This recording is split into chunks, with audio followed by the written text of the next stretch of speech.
मंदिरावरती उभा राहिला आम्हाला सुद्धा नाकारलं जातं. स्त्रीनं कीर्तन करू नये, स्त्रीनं गळ्यात विणा घेऊ नये, स्त्रीनं उभा राहू नये. का? अधिकार नाहीये तिचा. पण मला कौतुक वाटतं आपल्या ननाशी गावाचं, की इथे समानतेनं पुरुष आणि स्त्रियांची कीर्तन आयोजित केली जातात. एकदा जोरदार टाळी वाजवा. इथे स्त्रियांचाही तितकाच आदर केला जातो. ज्या गावामध्ये, ज्या घरामध्ये, ज्या निश्चितच तालुक्या जिल्ह्यामध्ये स्त्रीचा आदर केला जातो ना, तिथे महालक्ष्मीचं, दुर्गादेवीचं, सप्तशृंगीचं स्थान राहतं. लक्षात ठेवा. का? मंदिरातल्या देवीची आराधना आणि उपासना करतो, घरी आल्यानंतर त्या आईला नाही नाही ते बडबड करत बसतो. अरे मंदिरातल्या देवीची आराधना उपासना करतो, घरच्या स्त्रीचा अनादर करतो. नाही येणार ती देवी तुझ्या घरात.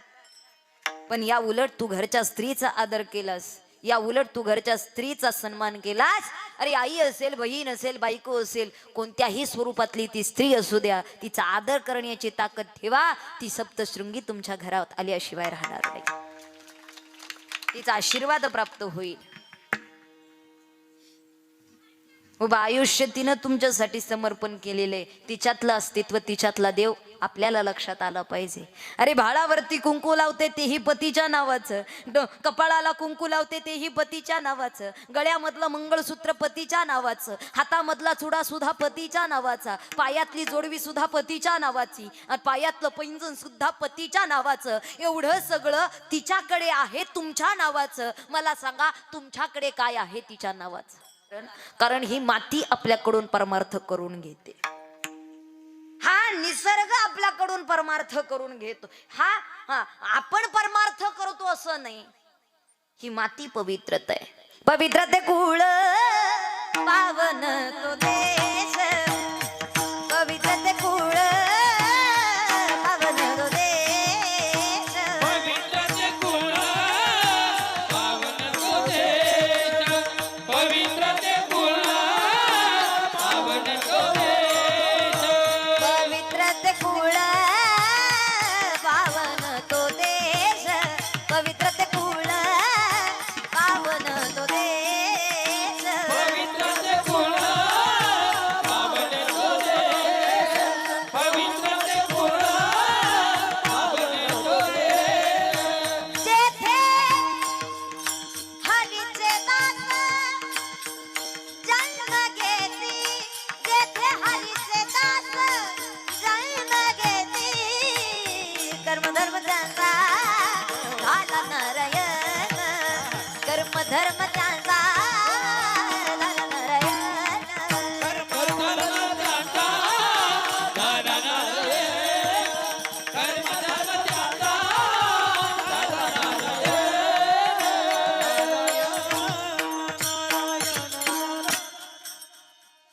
जेथे हरीचे दास जन्म घेती, कर्मधर्म त्यांचा झाला नारायण. पवित्र ते कुळन पावन तो देश जेथे हरीचे दास जन्म घेती. अशा आयऱ्या गैऱ्या देशात जन्माला आलो नाही, म्हणून ही माती, हा निसर्ग आपल्याकडून परमार्थ करून घेत असतो. आणि गेली सुरू असणारं 10 वर्ष हे फार सुंदर असं नियोजनात आपला अखंड हरिनाम सप्ताह सुरू आहे. आणि माझी कीर्तनरूपी सेवा या ठिकाणी आयोजित केली. आमचे शेखर नाना देशमुख आणि समस्त परिवार, मनापासून धन्यवाद. नानांचं सातत्यानं कॉन्टॅक्ट होत होतं. या ठिकाणी इथपर्यंत येण्याचा योग आला. मनापासून धन्यवाद. विठ्ठल विठ्ठल.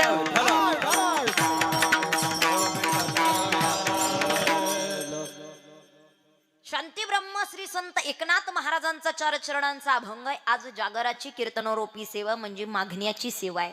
आपण भगवंताकडे मागावं, लक्षात ठेवा, आणि भगवंतानं द्यावं. देव देणारा आहे, त्यात नवल कसलंच नाही. तो दातृत्ववान आहे, तो निश्चितच देतो. पण कुणाला, असं कुणालाही नाही, पात्रता पाहून देतो.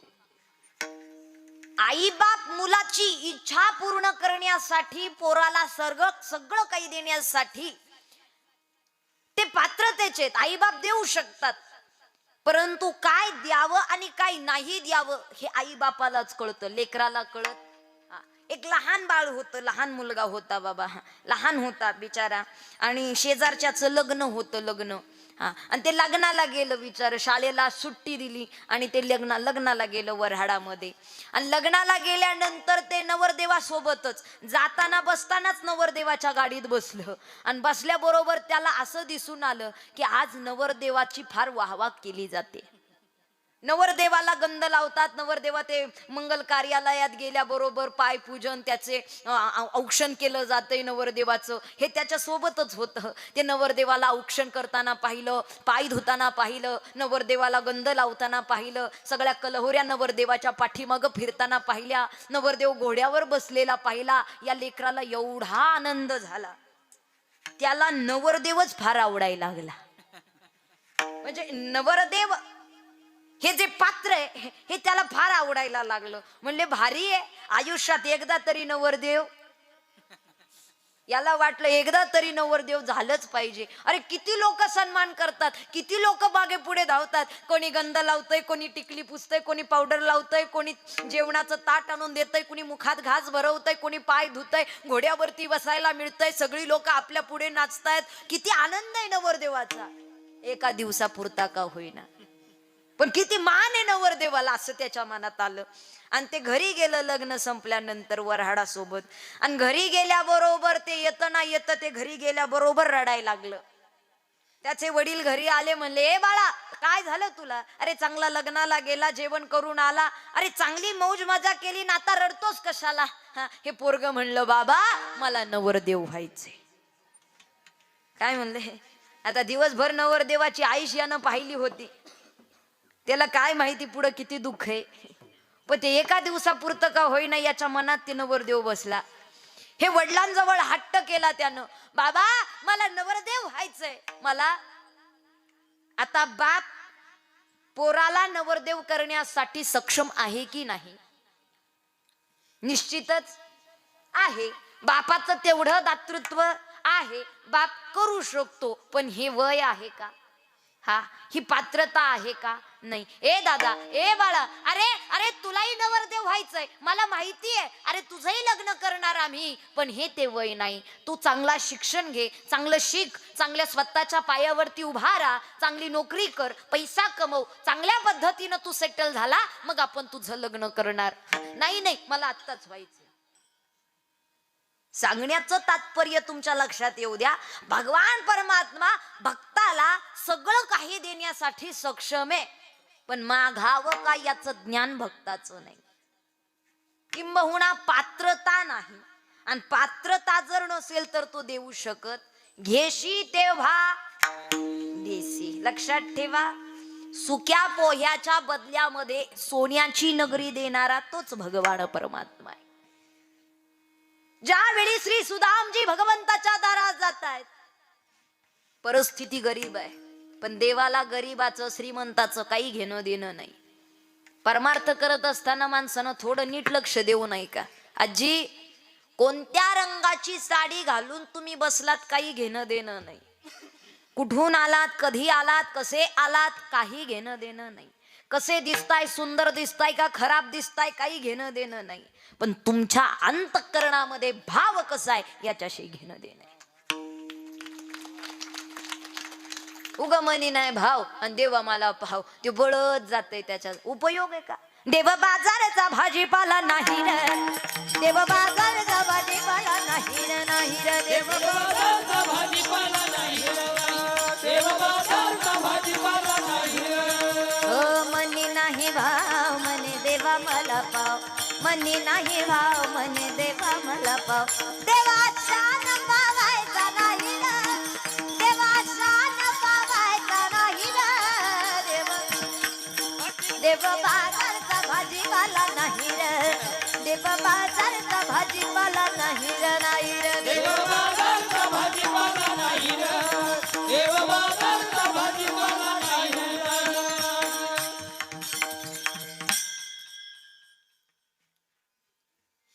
भक्त श्री सुदामजींची परिस्थिती गरीब होती. पण देवाला त्याच्याशी काही घेणं देणं नाही. जेव्हा द्वारपालांनी सुदामजींना अडवावं आणि श्री सुदामजी हाक मारतात आपल्या देवाला, हे बघा आपण किती गरीब असोत, सामान्य असोत, आणि आपला मित्र, आपला सखा, आपला नातेवाईक, आपला पाहुणा, किती पदाधिकारी प्रतिष्ठित असू द्या, आपल्याला अभिमान नाही पाहिजे. सुदामजी सांगतात, अरे तो देव, तो माझा मित्र सखा आहे, पण माझी परिस्थिती गरीब आहे, मला त्याला भेटायचंय पण लाज वाटते, कसा जाऊ मी त्याच्या पुढे? अरे या परिस्थितीमध्ये तो मला ओळखेल का? या अवस्थेमध्ये तो मला भेटेल का? अरे या अवस्थेमध्ये तो माझ्याशी बोलेल का? हा प्रश्न सुदामजींच्या अंतःकरणात पडला. आणि ज्यावेळी द्वारपालांनी त्याला अडवलं, कारण अवस्था पाहून जग थांबवतं. आजकाल लोक वरूनच पाहते तर अंदाज लावते, हे आहे का, खरं आहे का, भक्त आहे का? जगाला दाखवण्यासाठी भक्त बनू नका. शब्द नीट लक्ष देऊ नये का? जगाला दाखवण्यासाठी परमार्थ करू नका, जगाला दाखवण्यासाठी कर्म करू नका, जगाला दाखवण्यासाठी भक्ती करू नका. काही लोक काकड्याला निघाले तरी शेजारच्याची कडी वाजवून जाते, त्याला कळावं मी निघालो. अरे काय, याला परमार्थ, याला भक्ती म्हणतात, याला भक्त नाही म्हणत. माझं कीर्तन तुम्हाला पटेल न पटेल, पण माझी सेवा माझ्या भगवंतापर्यंत पोहोचावी, त्यातच माझं समाधान आहे. जगाचं काय? जग एकाच्या घरात जातंय, दुसऱ्याचा चिवडा खातंय, तिसऱ्याच्या गाडीत बसून चौथ्याला निवडून देते, ही अवस्था आहे. त्यामुळे जगानं चांगलं म्हणावं याकरिता नाही. श्री सुदामजींच्या अंतःकरणात एकच आहे, माझा देव मला भेटेल का? आणि तो भाव जेवढा अंतःकरणात दाटून आला, त्यावेळी हृदय भरून आलं, डोळे भरून आले, हुंदका दाटून आला. द्वारपालांनी अडवलं आणि श्री सुदामजी सांगतात, अरे द्वारपालो कन्हैया से कह दो, अरे द्वारपालो कन्हैया से कह दो के दर पे सुदामा गरीब आ गया है, दर पे सुदामा गरीब आ गया है. टाळी वाजवायच्या सर्वांनी त्या भगवंताला प्राप्त करण्यासाठी. के दर पे सुदामा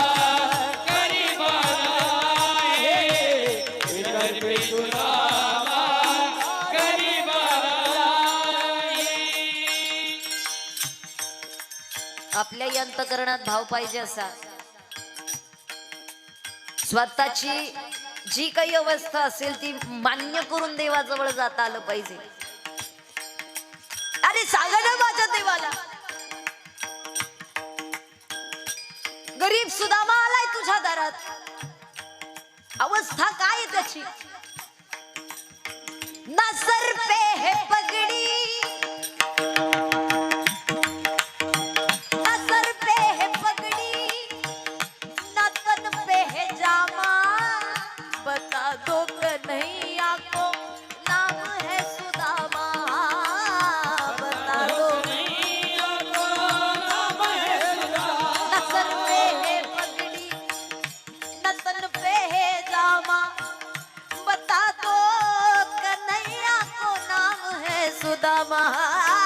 ना सर पे पगड़ी, ना तन पे है जामा, बता दो कन्हैया को नाम है सुदामा. हो बता दो कन्हैया को नाम है सुदामा.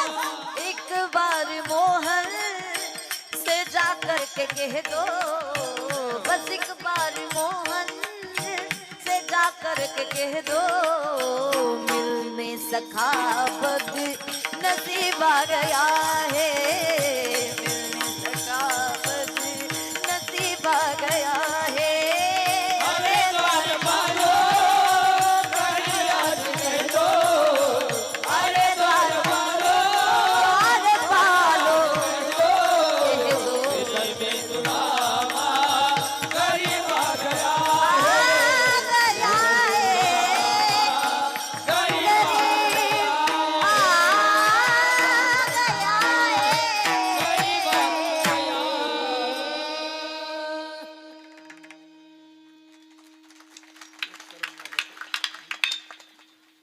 हे त्यांच्यासाठी आहे ज्यांना भगवंताजवळ गेल्यानंतर डोळ्यात पाणी येतं. आम्ही 10 वेळा दिवसातून देवाच्या पाया पडतो पण काही फरकच पडत नाही. ते नुसतं जातंय, दर्शन घेतंय, मागणी मागतंय, निघून येतंय. भाव पाहिजे भक्ती करत असताना, आणि हाच भक्ताचा स्वधर्म आहे. निष्ठाबंध बाबा भक्ताचा निष्ठाबंध बाबा भक्ताचा निष्ठावंत भावा भक्ताचा स्वधर्म. निष्ठावंत भावा निर्धार हे वर्म चुकू नये, निर्धार हे वर्म चुकू नये, निष्कामने कर विठ्ठली विश्वास. निष्कामने करे विठ्ठली विश्वास.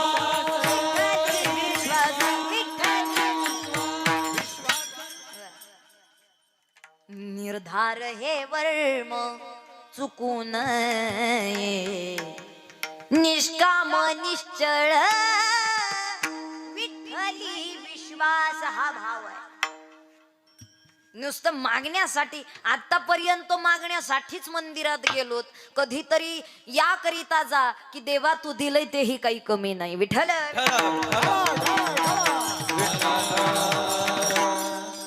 आणि मागत असताना अनेक वेळा आपण प्रपंचासाठीच मागणारी माणसं, कारण आपण प्रापंचिक आहोत, आपण संसारिक माणसं असल्या कारणानं जेव्हा कधी मागण्याची वेळ येते तेव्हा तेव्हा आपण भगवंताला प्रपंचासाठीच मागतो. बाबा प्रपंच कितीही विकसित करा, प्रपंचासाठी किती मागून दान धर्म घेऊन कितीही मोठा करा, प्रपंचाचं दुसरं नाव म्हणजे प्रदर्शन आहे, पण परमार्थाचं दुसरं नाव म्हणजे आत्मदर्शन आहे. प्रपंचाला कितीही पुरवा, म्हणजे या महिन्याचा किराणा आणला तर आजी पुढच्या महिन्यात आणण्याची गरज. असं काय अजूनही गप बसलेत, मला टेन्शन यायला लागलं. आणायची गरज आहेच, अजून 2 महिन्यांचा आणून ठेवा गरज, अजून वर्षाचा साठवून ठेवा गरज. कुठपर्यंत जात नाही. खरी अर्थाने हा संसार आहे. निश्चितच अनेक वेळा आम्ही त्याच्याकरिता मागत असतो. ज्यावेळी संत भगवंताकडे जातात तेव्हा स्वतःसाठी प्रपंचासाठी कधी मागत नाही. असा प्रश्न येतो, आता स्वतःसाठी प्रपंचासाठी कधी मागत नाही, मग आज कसं काय हे मागावं, आज कसं काही नाथ महाराजांनी हे मागितलं असेल. हे बघा, जेव्हा संत मागतात तेव्हा स्वतःसाठी न मागता जगाचं कल्याण व्हावं हे मागतात. कारण जगाच्या कल्याणा संतांच्या, ते जरी माझं म्हणून मागत असले तरी त्या मागण्या पाठीमागे जगाचं हित व्हावं हा हेतू असतो. लक्षात ठेवा. कारण हे विश्वाची माझे घर ही संतांची मती आहे. लक्षात घ्या. वैष्णव जन तो तेने कही जे पीड पराई जाने रे. जो जगाचं दुःख जाणतो त्याला संत म्हणतात. दया क्षमा ज्याची अंगी संत तोची जाना जगी. मग अशा भावाने संत मागत असतात. कोणाकडे मागायचं, कसं मागायचं, किती मागायचं याचं ज्ञान संतांना आहे, म्हणून संतांची मागणीच आपण आत्मसात करायची. हा, जगाचं ऐकून आणि जगाची मागणी, जगाचा उपदेश आपल्याला काही कामाचा नाही, कारण जग आपला उद्धार करणार नाही. वाटतंय का, गॅरंटी आहे का जग आपला उद्धार करेल? यात शेजारी पाजारी तारतील यात शाश्वती आहे का? शेजारी पाजारी आमच्या मागण्या पूर्ण करतील, आमच्या इच्छा पूर्ण करतील आणि आम्हा या भवसिंधू सागरातून तारतील यात शाश्वती? आजकाल लोकांना तांदळातून खडा निवडावा असे सोयरे निवडलेत. सोयरे नातं जुन्या काळात चालायचं, विश्वासानं जोडली जायची, पण आज पैशानंच नाती जोडली जातात. लक्षात ठेवा. नातं जोडताना, मुलगी देताना, सोयरी करताना मुलाचं कर्तृत्व नाही पाहिलं जात. किती जमीन आहे, किती जायदाद आहे, किती बंगले आहेत, किती गाड्या आहेत, किती इस्टेट आहे, किती पैसा आहे, हेच पाहिलं जातं. बरोबर ना? महिला मंडळ अहो जमीन जायदाद आणि बंगला गाडी पाहून आपली पोरगी द्याल, उद्या ती सुखातच राहील याची गॅरंटी नाही. पण एखादा कर्तृत्ववान मुलगा असू द्या, काळ्या आईची सेवा करून, आई वडिलांची सेवा करून, छत्रपती शिवाजी राजांच्या विचाराने चालणारा, मग तो झोपडीत राहू द्या, पोरगी सुखाने भाकरी खाईल यात गॅरंटी आहे का? आई बापानं पै रुपये कमवायचे, पोराच्या नावावरती करायचे, धनसंपत्ती करायची. पोरगा जर कर्तृत्वहीन निघाला तर निम्म्या आयुष्यामध्ये ती संपत्ती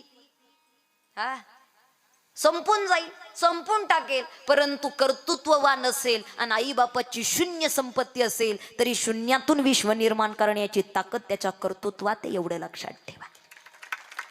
मी का सांगतेय, आजकाल नाती जोडताना सुद्धा आम्ही पद पैसा पाहतो, प्रतिष्ठा पाहतो. आज जग आपला उद्धार करेल यात शाश्वती नाही.